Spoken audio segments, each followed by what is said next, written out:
तो दोस्तों पिछले वीडियो में हम एक्वरेजिया तक डिस्कस कर चुके थे और आज हम इस वीडियो में उससे आगे का पढ़ने वाले हैं। सो अगर आप हमारे चैनल से साइंस का फुल कोर्स पढ़ना चाहते हैं सो प्लीज़ हमारे चैनल को सब्सक्राइब करें और बगल वाले बेल आइकन को भी क्लिक करें ताकि आप हमारी लेटेस्ट वीडियो रोज़ाना देख पाएँ। सो आज का वीडियो स्टार्ट करते हैं। आज की वीडियो की हमारी जो फर्स्ट रिएक्शन है वो है how do metal react with solution of other metal salt. अब हम मेटल की रिएक्शन यानी जो मेटल सॉल्ट है उससे करवाने वाले हैं। सो ये एक्टिविटी दी हुई है, एक्टिविटी 3.12। सो एक्टिविटी आप ये देख लें अच्छी तरीके से। उसके नीचे का मैं आपको पढ़ाता हूँ। Reactive metal can displace less reactive metals from there compound in solution और मोल्टन फॉर्म। तो ये तो आपने पढ़ा था चैप्टर 2 में एक रिएक्शन थी जिसका नाम था डिस्प्लेसमेंट रिएक्शन। उसमें क्या था, जो हाईली रिएक्टिव मेटल होते हैं वो लेस रिएक्टिव मेटल को डिस्प्लेस कर देते हैं उसके सॉल्यूशन में से या फिर उसके मोल्टन फॉर्म में से। सो अब जो रिएक्शन है हमारी मेटल की रिएक्शन सॉल्ट सॉल्यूशन के साथ वो कुछ इसी तरीके से है कि मेटल जो होगा वो सॉल्ट सॉल्यूशन में से जो लेस रिएक्टिव मेटल होगा उसको डिस्प्लेस करके और अपना सॉल्ट सॉल्यूशन बना लेगा उसके साथ। सो देखते हैं। We have seen in the previous section, हमने प्रीवियस सेक्शन में देखा था that all metal are not equally reactive, कि जो हमारे मेटल होते हैं जितने सारे मेटल होते हैं वो हमारे इक्वली रिएक्टिव नहीं होते। We check the reactivity of various metals. So हम चेक करेंगे, रिएक्टिविटी चेक करेंगे वेरियस मेटल की ऑक्सीजन के साथ, वाटर के साथ एंड एसिड के साथ, जो कि अभी हमने कर लिए। अभी हमने ऑक्सीजन के साथ मेटल की रिएक्शन करी थी, फिर वाटर के साथ करी थी, फिर एसिड के साथ करी थी। But all metal do not react with this reagent. अब ये रिएजेंट का मतलब क्या होता है? ये रिएजेंट वर्ड का मतलब होता है ये एक ऐसा सॉल्यूशन होता है जिसका यूज़ हम केमिकल रिएक्शन की एनालाइज करने के लिए करते हैं। So we are not able to put all metal sample we had collected in decreasing order of their reactivity। ठीक है, अब आगे क्या लिखा है? So we were not able to put all the metal sample. So इससे पिछले video में हमने जितनी भी रिएक्शन करी थी मेटल की, सो अभी तक हम मेटल को उनके decreasing order of their reactivity में अभी भी हम एबल नहीं हुए हैं कि उसको जो सैम्पल है उसको कलेक्ट कर लें। ठीक है, displacement reaction study in chapter 1।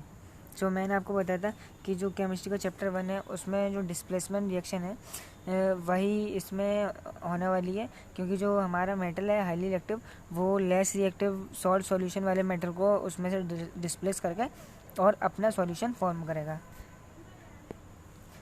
Chapter 1 give better evidence about the reactivity of metal.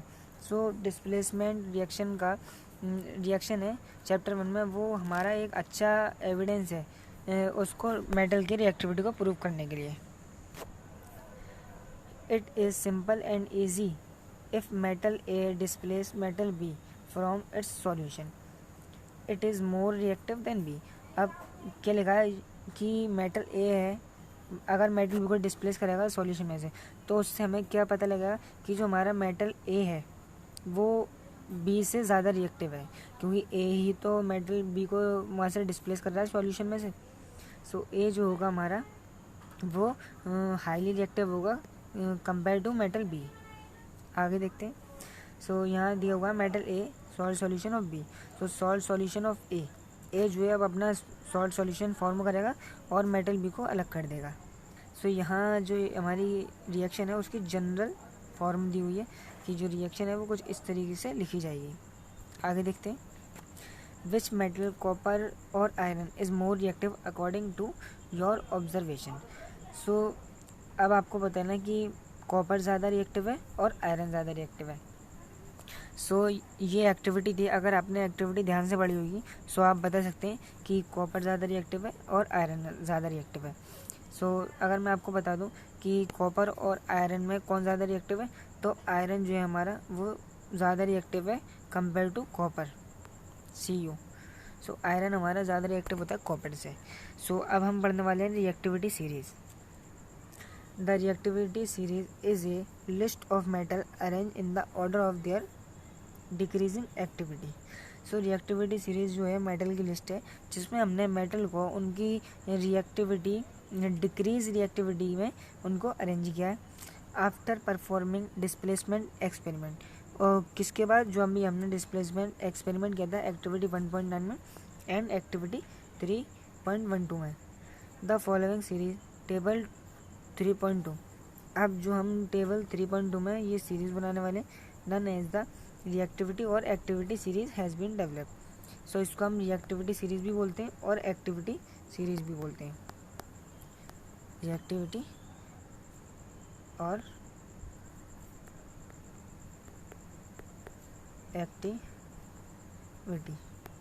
Activity series.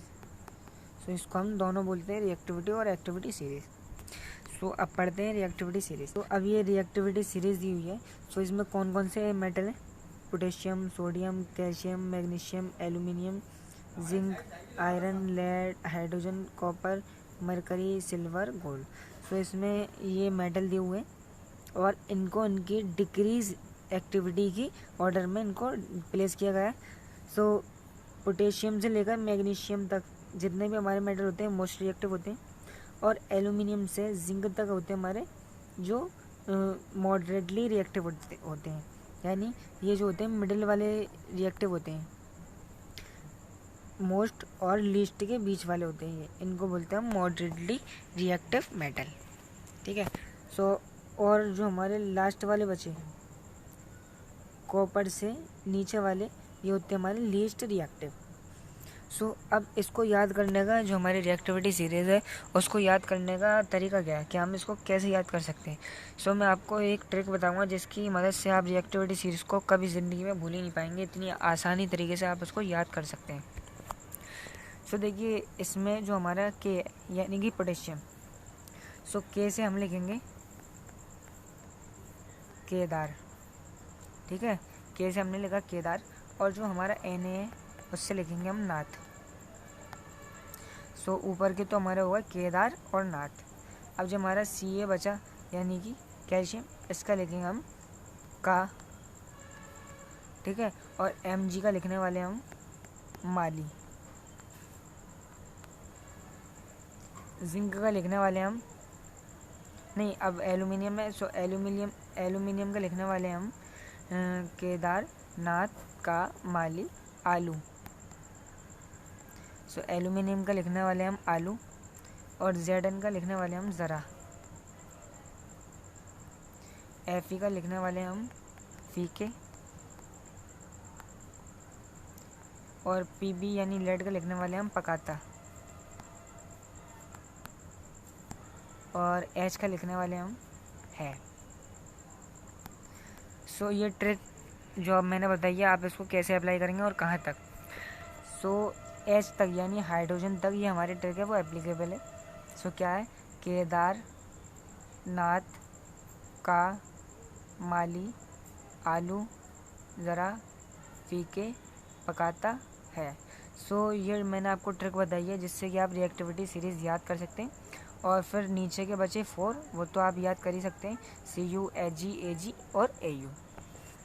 ठीक है, तो ये ट्रिक थी रिएक्टिविटी सीरीज़ को याद करने की। मैं आपको एक बार और बता देता हूँ, केदार, नाथ, का, माली, आलू, ज़रा, फीके, पकाता है। ठीक है, के से केदार, Na से नाथ, Ca से का, Mg से माली, Al से आलू, Zn से ज़रा, Fe से फीके, Pb से पकाता, H से है। तो केदार, नाथ, का, माली, आलू, ज़रा, फीके, पकाता है। सो ये ट्रिक थी रिएक्टिविटी सीरीज़ को याद करने की। और बचे हुए 4 वो आप याद कर सकते हैं, Cu, Ag और Au। सो Cu क्या? कॉपर, Ag क्या? मरकरी, Ag क्या? सिल्वर, और Au क्या है? गोल्ड। सो ये है हमारी रिएक्टिविटी सीरीज़ जो कि मैंने आपको बहुत ही आसानी तरीके से आपको याद करना सिखाई। सो आज की वीडियो में बस इतना ही पढ़ेंगे। सो अगर वीडियो पसंद आए सो वीडियो को लाइक करें और चैनल को सब्सक्राइब करना ना भूलें। और अगर आपको कोई भी दिक्कत हो अभी भी तो आप हमसे कमेंट करके पूछ सकते हैं।